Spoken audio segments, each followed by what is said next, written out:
जय हिंद। आज के इस वीडियो में हम लोग सीखने वाले हैं कक्षा 10 के त्रिकोणमिति का परिचय, उदाहरण नंबर 2। क्वेश्चन क्या कहता है, पहले हम लोग क्वेश्चन को समझ लेते हैं। क्वेश्चन क्या दिया गया है, यदि कोण बी एवं कोण क्यू ऐसे न्यून कोण हो जिससे कि साइन बी बराबर साइन क्यू, तो सिद्ध कीजिए कि कोण बी बराबर कोण क्यू है।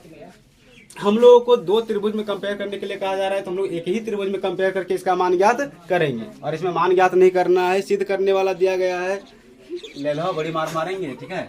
तो चलिए हम लोग सबसे पहले इस त्रिभुज में कोण बी और कोण क्यू न्यून कोण है, तो सबसे पहली बात ये वाला तो हो जाएगा हम लोग का समकोण। ये तो कोण ना तो बी होगा और ना ही क्यू होगा। मान लेते हैं हम लोग इसको कोण बी और इसको कोण क्यू। इसको अपने अनुसार क्या मान लेंगे, कुछ भी मान लेते हैं। ए मतलब बी और क्यू को छोड़कर कोई भी मान सकते हैं, ठीक है। इसको क्या मान लेते हैं, ए मान लेते हैं। हम लोगों को जो चीजें दिया गया है उसी से हम लोग इसको हल करेंगे, ठीक है। क्या क्या सबसे पहले लिख लेते हैं, दिया गया है। क्या क्या दिया गया है, कोण बी और कोण क्यू क्या है, न्यून कोण है। न्यून कोण, इसका मतलब इन दोनों का मान 90 डिग्री से बेसी होगा, है ना। 90 डिग्री से कम, अरे छोटा बोलो चाहे कम बोलो, वही ना हुआ। चलो और क्या दिया हुआ है, साइन बी बराबर साइन क्यू। और हम लोग को कोण बी बराबर कोण क्यू सिद्ध करना है। क्या करना है, सिद्ध करना है। तो चलो हम लोगों को जो चीजें दिया गया उसी के अनुसार चलते हैं। हम लोग को साइन बी बराबर साइन क्यू दिया हुआ है। अब यहाँ पर ध्यान दो, सबसे पहले तो साइन का फॉर्मूला क्या होता है, लंब बटे कर्ण। तो इसको लिख लेते हैं, लंब बटे कर्ण। इसके बाद इधर भी हम लोग लिख लेते हैं, ये भी साइन ही है, तो इसका भी फॉर्मूला क्या हो जाएगा, लंब बटे कर्ण। लेकिन थोड़ा सा यहाँ पर ध्यान देना, ऐसा नहीं कि दोनों पट्टी सेम चीज है तो दोनों पट्टी का मान कट जाएगा। ये साइन बी है और ये साइन क्यू है। एक तरफ एंगल हम लोग को बी दिया गया है और एक तरफ क्यू दिया गया है। तो अगर यदि हम लोग कोण बी के अनुसार से चलेंगे तो ये वाला लंब हो जाएगा, ये वाला आधार हो जाएगा और ये वाला कर्ण हो जाएगा।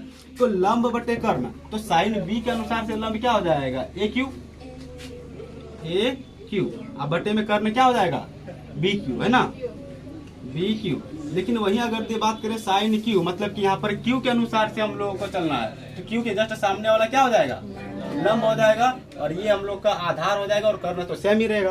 तो लंब के जगह पर हम लोग क्या लिखेंगे, ए बी। क्या लिखेंगे, ए बी। अब बटे में कर्ण क्या हो जाएगा, बी क्यू। कर्ण हो जाएगा हम लोग का बी क्यू। तो थोड़ा सा ध्यान दो, इधर भी हम लोगों का बी क्यू और इधर भी बी क्यू, क्या दोनों कट जाएगा। क्या बचा हम लोग का, ए क्यू बराबर बी क्यू। देखो तो ए क्यू कहाँ है, ये वाला है ए क्यू और ये वाला क्या है, बी। अरे ए क्यू और इसके बाद क्या है, बी क्यू है ना रे, बी क्यू। ये वाला दोनों भुजा से क्या हो गया, बराबर हो गया। अरे तुम लोग भारी मिस्टेक हो गया। तो चलो क्या बचा हम लोग का, ए और बी बचा। तो थोड़ा सा ध्यान देना कि ये वाला हम लोग का ए बी भुजा और ये वाला हम लोग का, अरे ए क्यू और बी क्यू ना रे, बी क्यू कहाँ, ए बी, ठीक है। तो देखो तुम लोग त्रिभुज का जो है फॉर्मूला पढ़ा है, फॉर्मूला होता है ना, तब क्या होता है, सूत्र होता है। तो तुम लोग को बताया गया होगा समकोण त्रिभुज का 3 प्रकार होता है, भुजा के आधार पर भी 3 प्रकार और कोण के आधार पर भी 3 प्रकार। तो भुजा के आधार पर 3 प्रकार होता था, तो एक होता है हम लोग का समद्विबाहु त्रिभुज, जिसका 2 भुजा बराबर, उसका 2 कोण भी क्या होगा, बराबर है। यहाँ पर लिखेंगे हम लोग, चूंकि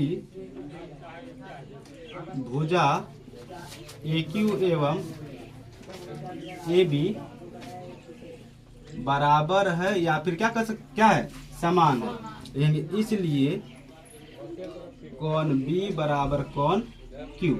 यहाँ ब्रैकेट में लिख देना, क्योंकि समद्विबाहु त्रिभुज के संगत कोण बराबर होते बस हो गया यहीं पर प्रूफ। ठीक है।